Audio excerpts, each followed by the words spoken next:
saya sedang berada di kampus IKIP Bojonegoro, yang mana ini adalah sebuah kampus swasta yang ternama di Kabupaten Bojonegoro. Hari ini saya akan mewawancara Ibu R2, yang mana beliau membidangi bagian SDM, sumber daya manusia, dan bagian layanan. Ini adalah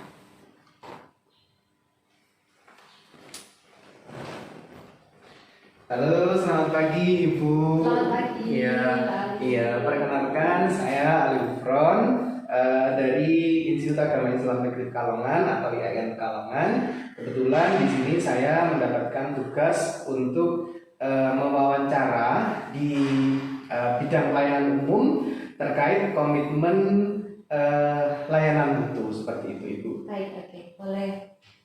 Ya, Ibu, ini ada beberapa poin yang ingin saya tanyakan terkait dengan pelayanan umum yang ada di IKIP PGRI Bojonegoro seperti itu. Ya. Yang pertama, karena IKIP PGRI Bojonegoro ini kan sebuah lembaga pendidikan ya, sebuah universitas, tentunya yang menjadi konsumennya itu adalah mahasiswa dan mungkin para alumni juga seperti itu. Ya, Pak Ali. Nah, bisa dijelaskan sedikit tentang prosedur pelayanan atau mungkin jenis-jenis layanan apa saja yang Ibu tangani di bawah WR2 ini, Ibu? Baik, terima kasih. Ya, memang di IKIP ini kan kita kampus berkembang, kita diharapkan bisa memberikan layanan kepada mahasiswa sebaik mungkin. Nah, untuk itu kita selalu melakukan progres perkembangan-perkembangan, harapannya bisa memberikan layanan yang terbaik seperti itu. Untuk fitur layanan sendiri Pak Ali banyak sekali, layanan keuangan, layanan untuk administrasi akademis, semacam itu. Kemudian layanan kalau untuk alumni juga ada, untuk kemahasiswaan, kemudian layanan juga sarpras, seperti itu. Banyak fitur-fiturnya dan itu semuanya sudah terintegrasi menjadi satu. Oke.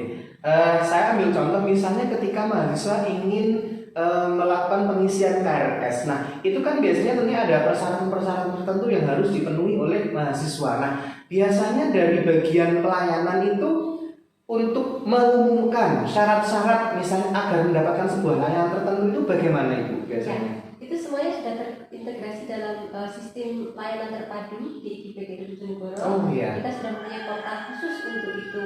Jadi kita sudah mempunyai sistem di mana kita ingin mewadahi semua informasi terkait misalnya tadi KRS ya, Iya. yang Pak Ali contohkan KRS.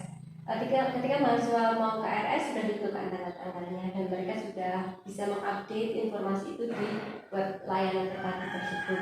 Syarat-syaratnya, ketentuannya itu semuanya sudah tertuang di bisa diklik di beranda kabar seperti itu. Oke, berarti semua persyaratannya sudah jelas, sudah tertera di website lembaga. Sudah ada, jadi kita berharap masyarakat tidak bingung lagi mau bertanya atau sudah jelas gitu panduannya ada. Baik, selanjutnya Ibu, ini misalnya kalau ada alumni yang biasanya mereka kan membutuhkan legalisir ijazah ya. Nah, biasanya kan sesuai SOP itu biasanya kan harus ada tenggat waktu sekian lama atau sekian hari ini bisa diambil lagi. Nah, biasanya dengan kepastian waktu untuk pelaksanaan pelayanan di sini bagaimana Ibu? Apakah sudah sesuai dengan SOP ataukah belum seperti itu? Ya, itu menjadi komitmen kami Pak Ali. Memang sebelumnya kita belum concern pada ketepatan waktu dalam memberikan pelayanan. Namun seiring waktu kita sudah memiliki SOP yang jelas bahwa semua layanan itu ada tenggang waktu ya. Misalnya seperti ini, di sistem ULT kami, unit layanan terpadu itu sudah ada. Ketika misalnya alumni submitting tiket ya di ULT untuk legalisir, dia akan mengisi, kemudian mengunggah syarat-syarat yang ada, kemudian dari situ langsung dari petugas CS kami akan menerima notifikasi email. Oh, ini berarti di sini ada sebuah layanan e-legalisasi seperti itu, Bu ya. Betul. Wah, ini berarti salah satu inovasi yang dikembangkan oleh IKIP PGRI Bojonegoro untuk efisiensi begitu ya. Iya, namun kami juga tetap masih menyelenggarakan layanan yang offline Pak Ali. Oh iya. Tidak semua mahasiswa kita, alumni kita itu juga kalau dekat kan biasanya mereka Iya betul. Tapi kalau mereka yang jauh itu biasanya mereka lebih suka menggunakan layanan seperti itu. Oh, iya. Nah, di situ dari CS sudah dapat notifikasi, kita cek persyaratannya, kemudian langsung kita delegasikan. Ya, kita kirim tiket itu ke bagiannya. Misalnya kalau legalisasi berarti di BAU ya seperti itu. Nah, kemudian di BAU dalam waktu yang cepat mereka juga akan mendapatkan notifikasi, kemudian standar untuk penyelesaian pekerjaan untuk legalisasi itu 1 menit atau 2 menit sudah harus selesai. Oh iya. Ya, karena kan simpel. Tapi kalau untuk proses setelah administrasi itu ke ibu rektor itu atau ke bagiannya itu mungkin membutuhkan waktu sekitar ya 20 menit atau 30 menit. Oh iya. Tapi yang jelas harus ketika pagi selesai pagi itu, ketika aplikasi masuk siang harus selesai siang itu. Oh iya baik. Barangkali bisa dijelaskan lagi Bu, kira-kira ada program inovasi apa lagi yang terkait dengan pelayanan kemahasiswaan atau pelayanan alumni? Kalau seperti contoh tadi kan ada yang alumni itu ada pelayanan e-legalisasi ya, legalisasi secara elektronik gitu. Nah, kalau untuk mahasiswa ada program inovasi apa saja ini Bu? Banyak Pak Ali, jadi dengan selain di ULT itu sendiri kami juga sudah berupaya untuk merancang sistem ya, utamanya untuk pembelajaran, misalnya mereka mau cetak KS dan apa mereka sudah tinggal langsung bisa cetak seperti itu, nggak seperti harus minta sana ke sini, tidak mungkin dulu masih seperti itu, masih manual. Iya. Sekarang sudah tidak, kita sudah mencoba bagaimana meminimalisir teman-teman mahasiswa itu tergantung banget kepada kami. Iya, terlebih kalau di masa saat ini kan pandemi COVID-19 ini kan kita harus mengurangi benar-benar kontak fisik seperti itu ya, sehingga semuanya harus kita serba elektronikan seperti itu. Ya. Oke, ini pertanyaan selanjutnya Ibu, bagaimana terkait dengan pegawai? Nah, kalau Ibu sebagai seorang atasan ya yang membidangi pelayanan umum, nah kira-kira kinerja pegawai yang di bawah pembinaan Ibu ini, apakah mereka selama ini sudah melakukan tupoksinya secara maksimal atau belum seperti itu? Ya Pak Ali, pasti kita sudah menyesuaikan ya kebutuhan untuk pegawai seperti itu sesuai dengan bidang kerja mereka dan keahlian mereka. Juga dalam segi kuantiti jumlah, berapa jumlah yang harus kami sediakan ketika memang mahasiswanya sekian. Nah itu agar layanan di kami itu sesuai dengan kebutuhan mahasiswa, artinya mahasiswa tidak terlantar seperti itu. Dan untuk saat ini kualitas layanan mereka sangat terpantau dengan model layanan terpadu tersebut. Jadi kita meminimalisir controlling dari sudah tadi semuanya sudah tersistem. Jadi akan tampak sekali bagaimana kasus ini lama diselesaikan, misalnya seperti itu. Itu juga merupakan sebuah model monitoring kami. Iya, jadi ketika ada satu proses yang terhambat, itu bisa dengan mudah kita lacak sehingga personil-personil yang PIC-nya itu bisa kelihatan seperti itu. Iya. Untuk pertanyaan selanjutnya Ibu, ini terkait dengan kemudahan akses informasi yang sudah disampaikan bahwa semuanya di sini sudah serba elektronik, semua informasi juga sudah disajikan di website seperti itu. Kemudian ini terkait dengan SDM pegawai. Apakah misalnya bagian pelayanan ini ada requirement tersendiri atau persyaratan-persyaratan tersendiri sebelum mereka menempati satu posisi, misalkan di bagian ULT itu katakan front desk itu harus seperti apa kualifikasinya, apakah ada seperti itu Ibu? Oh ya, untuk kualifikasi akademik sebenarnya tidak ada Pak Ali kriteria khusus ya, seperti itu tidak ada. Namun sebelum itu mereka kita berikan training untuk di bidangnya. Jadi misalnya mereka S1 semua bidang, tapi ternyata mereka mau ditempatkan di customer service seperti itu.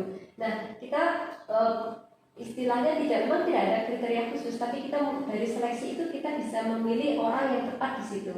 Jadi customer service. Selain itu kita juga ajarkan kepada mereka bagaimana seorang customer service itu memberikan layanan kepada klien seperti itu, sehingga kalau dibilang harus, kecuali di bidang IT ya, memang kita mempunyai requirement yang jelas seperti. Tapi kalau untuk bagian-bagian umum, misalnya yang standar-standar administrasi seperti itu, sebenarnya tidak, tapi kita lebih prosesnya diseleksi ya seperti itu. Iya.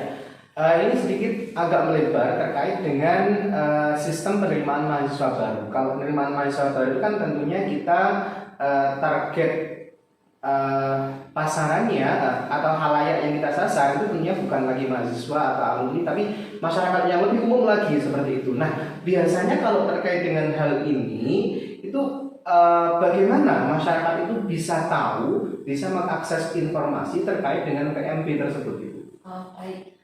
yang untuk akses PNB kepada masyarakat khususnya banyak hal yang kita fasilitasi Pak Ali. Selain di sistem, kalau sistem sih sebenarnya spesifik pada orang-orang tertentu ya, yang punya di website atau apa itu orang-orang tertentu. Tapi kita juga ada brosur yang kita sebarkan, kemudian kita juga melalui media sosial seperti itu kita berupaya untuk memberikan informasi kepada masyarakat. Juga termasuk kita bikin banner, kemudian kita tempatnya di tempat tertentu, itu juga bentuk dari sosialisasi kepada masyarakat. Tapi saat ini sih kita memang fokusnya kepada website ya, yang mana masyarakat ya sudah lumayan melek untuk teknologi saat ini. Iya. Oke, baik. Ini tersisa 2 pertanyaan lagi, Bu.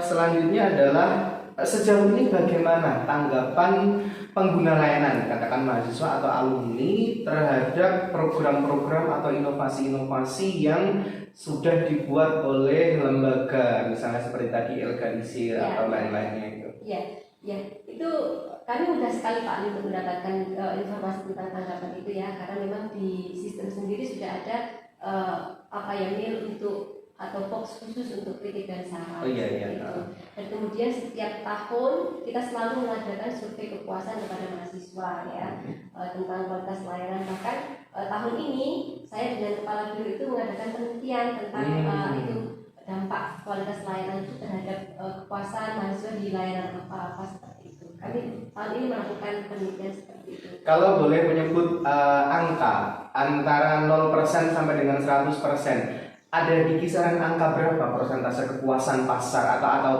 pengguna layanan itu? Ya, baik. Instrumen yang kami kembangkan memang bermacam-macam. Kalau secara umum kepuasan mahasiswa dan alumni itu ya, khususnya ini mahasiswa dan alumni yang kemarin kita adakan survei itu, mereka kalau kepuasan umum ada pada kisaran 89%. Oke, 89% kepuasannya ya. Semuanya sudah terstandar, semuanya sudah jelas alurnya seperti itu. Tapi kalau untuk beberapa layanan itu memang kami masih membutuhkan improvement karena ada beberapa feedback dari mahasiswa dan alumni yang mana seperti misalnya contoh kemarin tuh yang masih dapat persentasenya itu masih di angka 70. Itu masih ada juga layanan khusus. Keuangan. Keuangan. Keuangan itu memang kan kita terkait dengan jadi kita tidak bisa real time seperti itu untuk memberikan khususnya layanan keuangan. Kita masih membutuhkan waktu untuk mendapatkan data dari seperti itu. Ya, oke. Pertanyaan terakhir itu ini. Kira-kira bagaimana komitmen lembaga atau IKIP Bojonegoro ini dalam menjaga atau menjamin kualitas mutu pelayanannya? Kira-kira seperti apa? Ya Pak Ali. Ini memang menjadi concern kami ya, karena memang khususnya saya yang memang saat ini sedang menangani di bidang layanan, itu benar-benar menjadi concern kami karena visi dari kami itu mahasiswa puas dengan layanan kami, khususnya mahasiswa dan alumni.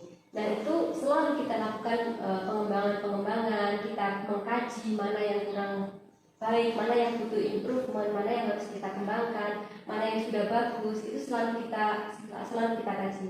Dan tidak menutup kemungkinan kita selalu meminta pendapat dari mahasiswa. Kritik dan saran mereka itu merupakan feedback bagi kami untuk pengembangan itu, dan kita sangat fokus di situ. Oke, terima kasih sekali Ibu atas penjelasannya terkait komitmen pelayanan mutu yang ada di IKIP Bojonegoro ini. Informasi yang Ibu sampaikan tadi sudah sangat jelas sekali. Sekali lagi saya menyampaikan terima kasih banyak. Meluangkan waktu untuk bersama kami. Iya, teman-teman, demikian tadi adalah wawancara saya bersama Ibu Wakil Rektor 2 IKIP Bojonegoro, Ibu Dr. Ima Isnani Taufikur Rohmah, MPD. Sekian dari saya, saya akhiri. Wassalamualaikum warahmatullahi wabarakatuh. Waalaikumsalam warahmatullahi wabarakatuh.